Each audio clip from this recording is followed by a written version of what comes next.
Hey everyone, thanks for tuning in and welcome to another Fidget video. Today we are looking at a kind of a grail, I guess. It's like sort of becoming this grail slider in the community.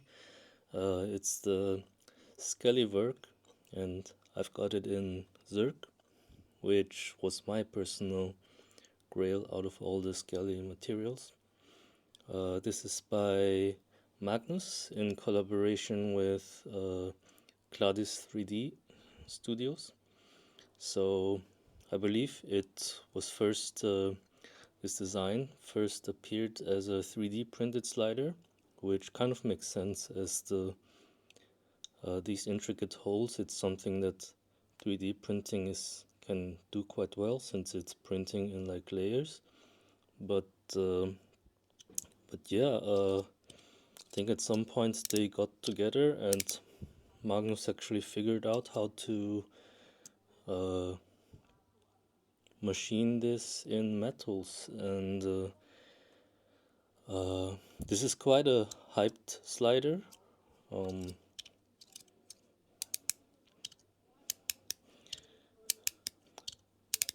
And I think retail it was like the Zerk version was maybe $300 something. I don't know the exact amount. I'll blend it in with the name card, but I got it for a really nice price, below retail on the secondary, although right now they are quite hard to get and the price has risen to like $500 to $600 is usually the price that they're sold at. Personally, I just don't buy fidgets much above retail price, but yeah, for the price that I paid, it's definitely worth it. And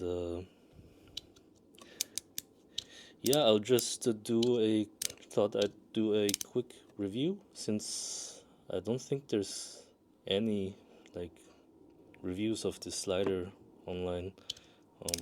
At least I haven't found any.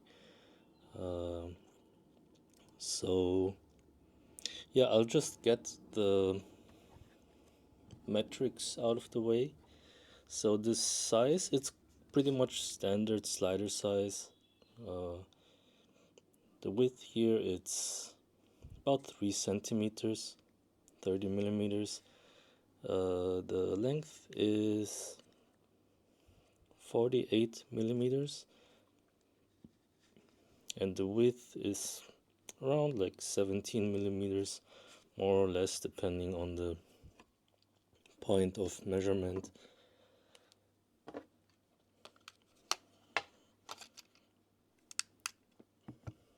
And the weight comes in at, wait, let's do it. So this is not gonna be super exact, but 70 grams.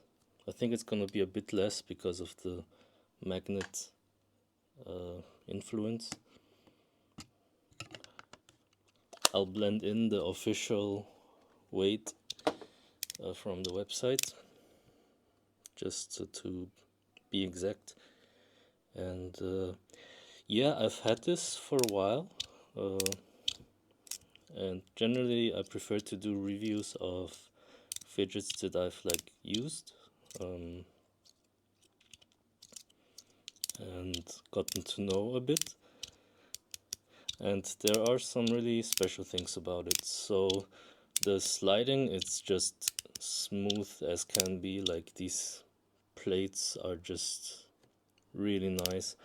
Of course the machining is like insane, like the detail of it, and it's kind of crazy how you see here like the screw here, it's like the exact same size as the hole here in the middle, so it's like continuous kind of, although I do think based on pictures I've seen, I believe the brass and some other materials, it looks a bit different in the middle.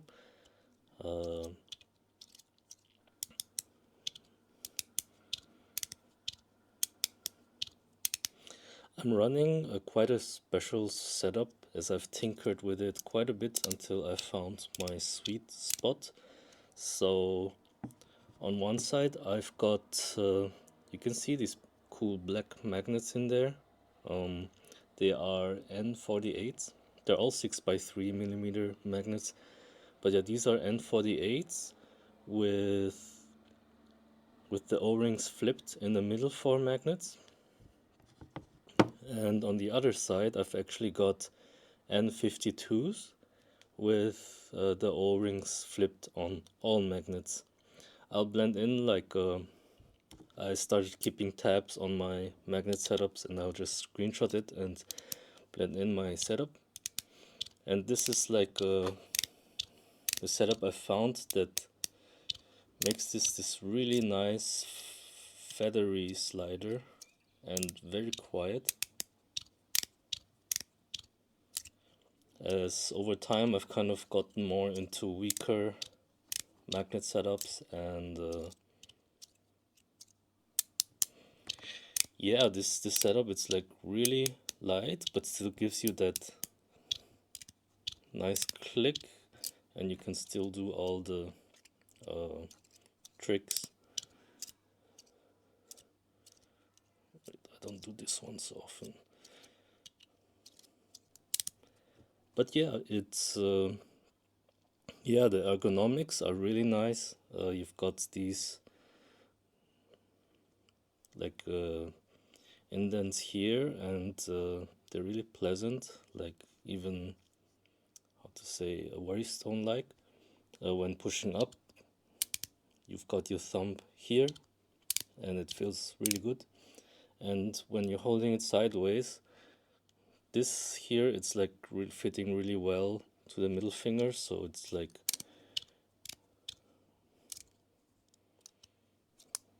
really nice ergonomics.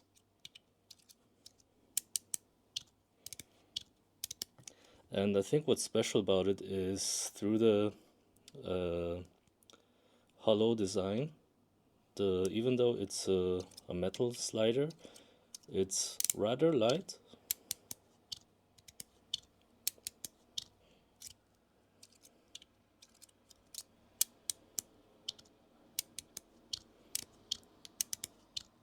And yeah, I don't really take it out because yeah, it's too valuable for that, but I like to use it at home as like a stealth slider.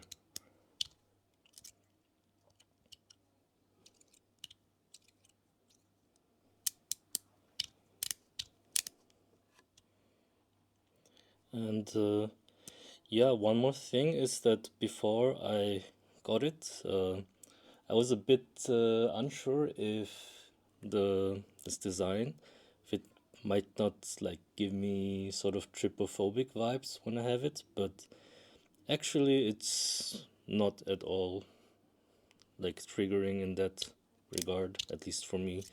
So yeah, I've seen some people who say that the texture feels a bit like rough and like irritating to the skin, and maybe with prolonged use, but I've got pretty sensitive skin, and yeah, and I can use this thing no problem. Yeah, this is definitely one of those that I kind of wish it wasn't so, how to say, that the market value wasn't so high, because then I might just make it like a beater, you know, like just one of those sliders I carry around everywhere.